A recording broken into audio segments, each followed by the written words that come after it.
เฮ็ดหยังกันน่ะเอ้ยไปหาลักมักแตงเขาโอ้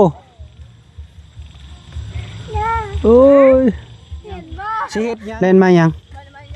มดกัดหมดกัดอ๋อพอดีแล้วเด้อจุเจ้ามีกินอยู่บ่นี่เพิ่นยังไงเอ้ยเนาะพี่น้องเอ้ยกินมะเตงบ่ยากกินมักแตงบ่ยากผู้ยากยังเสื่องไว้อยู่ยำมาดูคักสิเป็นหยังใจเด้อโดยเอ้ยพี่น้องเอ้ยมาติแต่บ่มาเนาะมีติของภาคของตอนแล้วนี่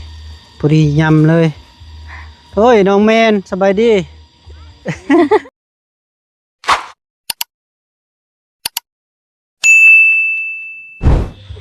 โดยสบายดีเด้อสิไปไซเนี่ยโอ้ยเอาถุงยางซุบใส่หัวละบาดนี้พี่น้องเอ้ยเก็บมักแตงปลาเก็บท่าพอดีพี่น้องเอ้ยเนาะบ่าวแก้วเปิดคลิปเปิดภาพก็ยังอยู่ที่ทงนาน้องๆนั่นแหละพี่น้องเอ้ยเนาะแล้วก็โดย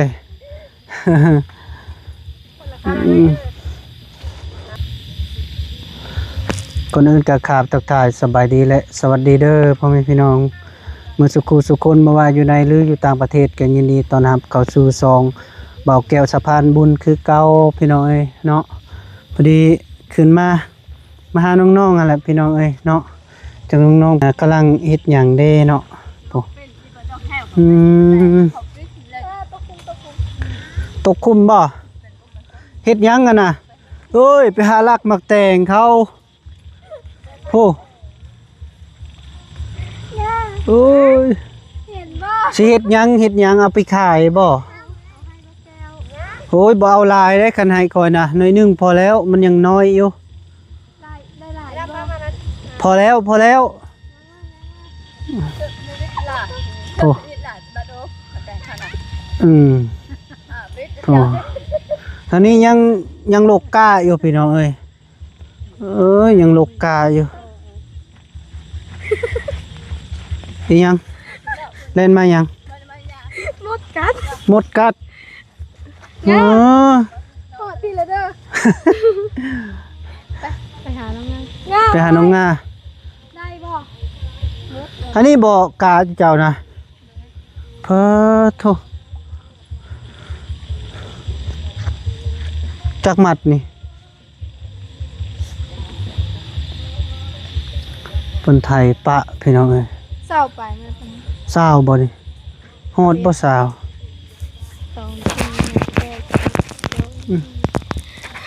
2 4 6 8 10เอานับคูเด้นับคู่บ่ให้นับคีกเบาหลายเด้อกันให้คอยนะโผน้องนินสิเมื่อแล้วติน้องนินนะ24ได้24มัดพี่น้องง่าต่อยหมูน้อยตกข้างหน้ามาแต่งยังนิดนึงยังน้อยใหญ่ทางนี้ยังโลกาอยู่ดุเดดุบ่หรือว่าเป็นยังไงบ่ยังลกอยู่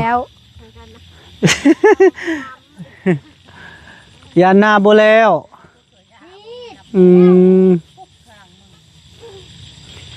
แล้วอยู่ดอกนะมาไหวเนี่ยเฮ้ยเอาเพื่อนน้องงาน้องฟ้ามาแล้วก็แล้วไว้อยู่ดอกเดินนึงพอดีแล้วมาเพิ่มเนาะมาอีก2ป้าโตหลายคนอยู่สับลาบอยู่น้องแม่นไปเสร็จแล้วของกินนี่ก็ซ้ำสิกินเนาะญาติกัน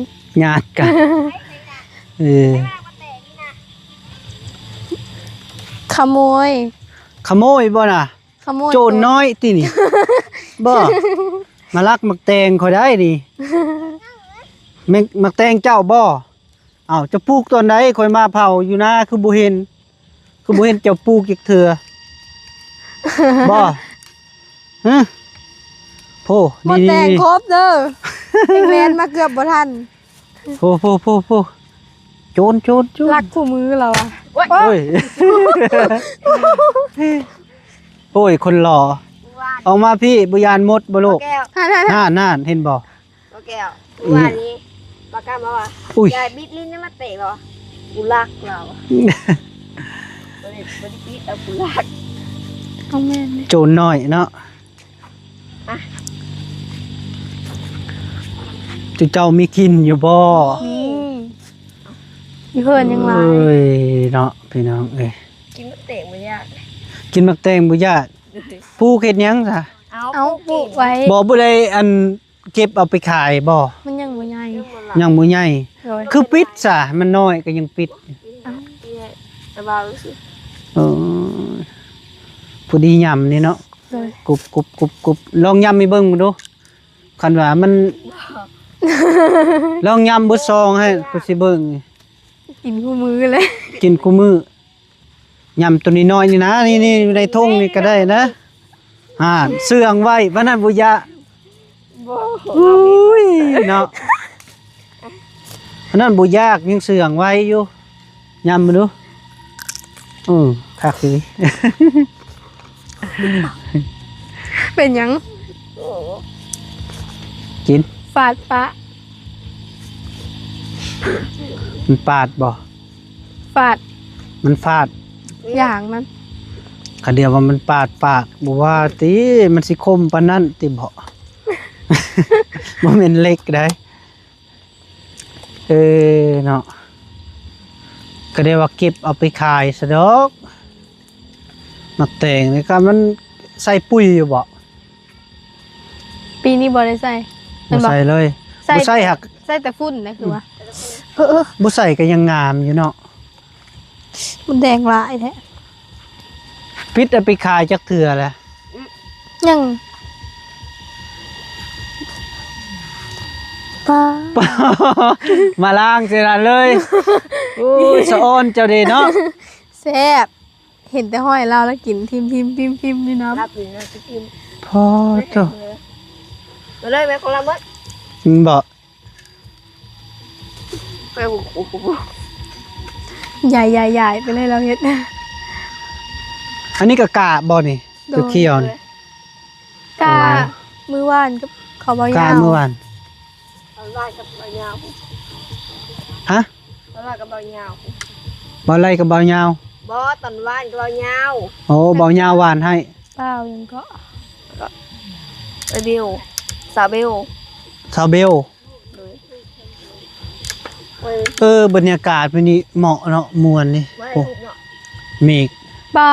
เอางามเลย โอ้ยเย็บเกือบ เย็ดวันนี้มากวนเวลาสิเจ้าแล้วเนาะบ่ได้เฮ็ดเวียกเฮ็ดงานเลยมันญาติเวลาพอดีแล้วแม่จะสิหายบ่ชัด กระบไว้ วายบ่แม่จะใจดีติเนาะก็คุยกับน้องๆเด้อ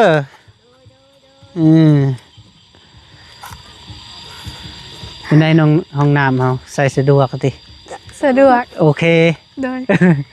ฝนตกงานเล่นกับไปอยู่ห้องน้ำ บ่หัวบ่ ฮะบ่ อืม บ่ฮู้เล เล็ ย กกระดาษนี่ มันยังน้อย เฮ้ย มันยังน้อยอะนะบ่ฟ้าวปิดกันยา ถ้ามันใหญ่ก่อนอีกจาก2 ปี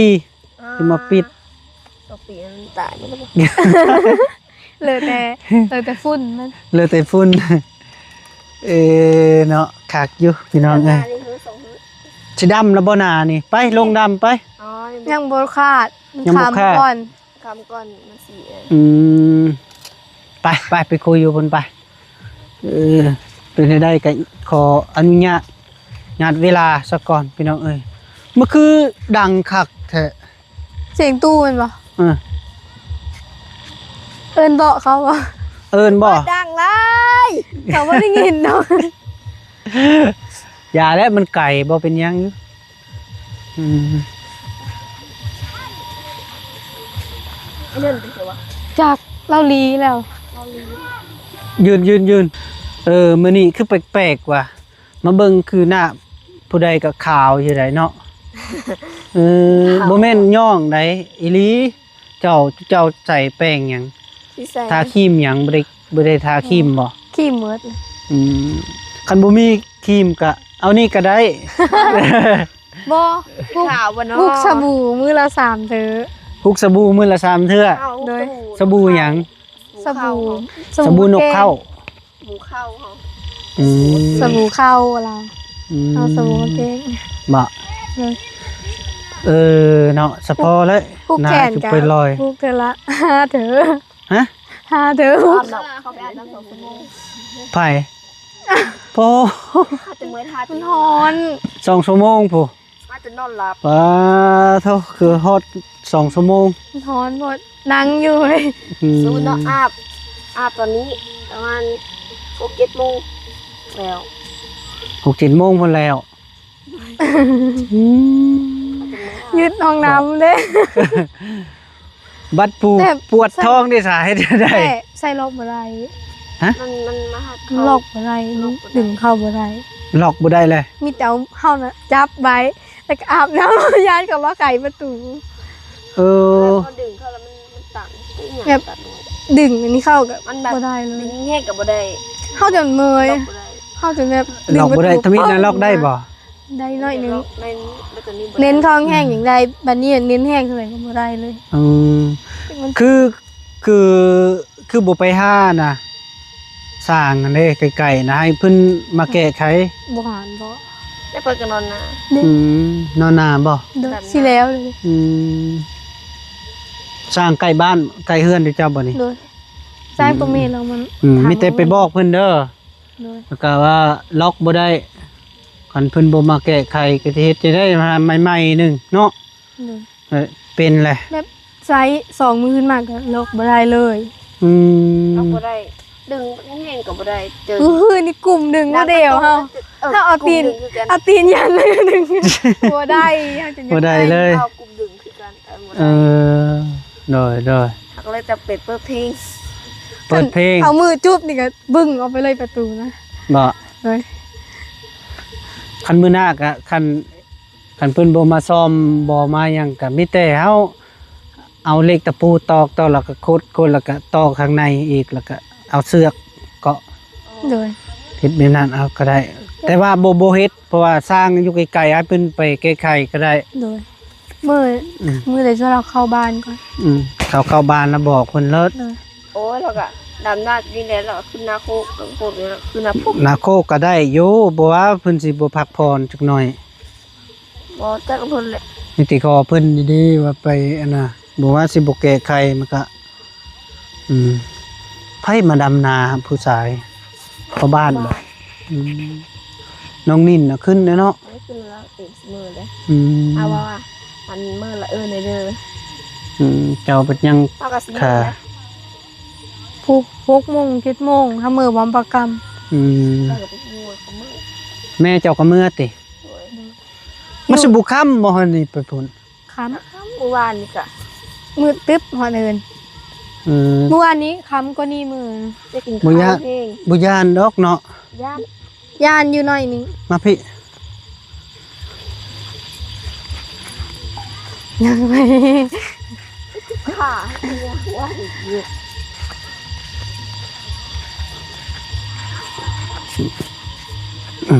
โอเคนั่ง นั่ง เนี่ยมันยังมีมดแดง มีบ่ มีตรงนะ มีแต่ย่านอีสังบ่ต้องย่านดอกพุ่นตั้งแจ้งอีนี่เนาะ บ่แจ้งนะเสียงเพลงนะมันแจ้ง ของ10 ปี เป็นได้ TikTok ที่เจ้านะ ตับเฮาคนติดตาม30ถึง เฮาลิ้นบ่ได้เลย บ่ได้ มันแบนบ่ บ่จะมันเป็นถ่ายคลิปก็บ่ได้ถ่ายคลิปได้แต่เอาลงบ่ได้ บ่ได้มันแบนแล้วอันใด อือ เพราะมันแบบ ยัง มันเด้งบ่ เดี๋ยวให้มัน ใช่มาสิเบิ่งให้มันเด้งแบบใด ทำไม ฟ้าเสียงลงเลยค่ะ ส เสียงยังคอยอยู่ไว้เองเอาแสงลงอืม ไทยเบิ่งสมุดไทยเนาะ แล้วมันเป็น ผู้ใส่งาน ลายนี้ไม่มีอยู่กองงามโคตรงามเลยเขา กองโค จะ ต จะ รงา ให้ ม เห็นกองงามแต่เขาถ่ายแล้วเขาเอาลงบ่ได้ เอาลงบ่ได้ เลยจำเลยก็ได้เทศนี้อย่างนี้ก็ได้เรือนนี้ก็ได้ อืม ฉันก็จำ เบิ่งเด้อเดี๋ยวสิลองทายอันนี้บ่ เขาถ่ายแล้วลงบ่ได้ เดี๋ยวของเขา ได้แต่ค้างไว้ บ่แก้วของเรา งานเอาลงได้ สบายดีได้บ่แก้ว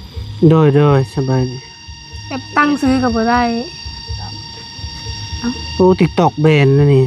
จำมา กูว่าตาดแล้ว พอเพิ่มสื่อเบิ่ง ถ้าเบิ่งบ่ได้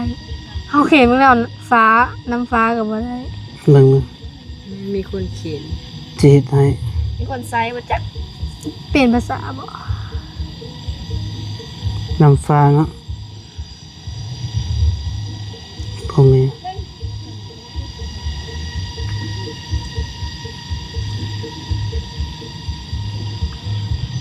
ยืนยันบัน บ่ ทึ ได้ ก มันเป็นยัง ทุกครั้ง7 วัน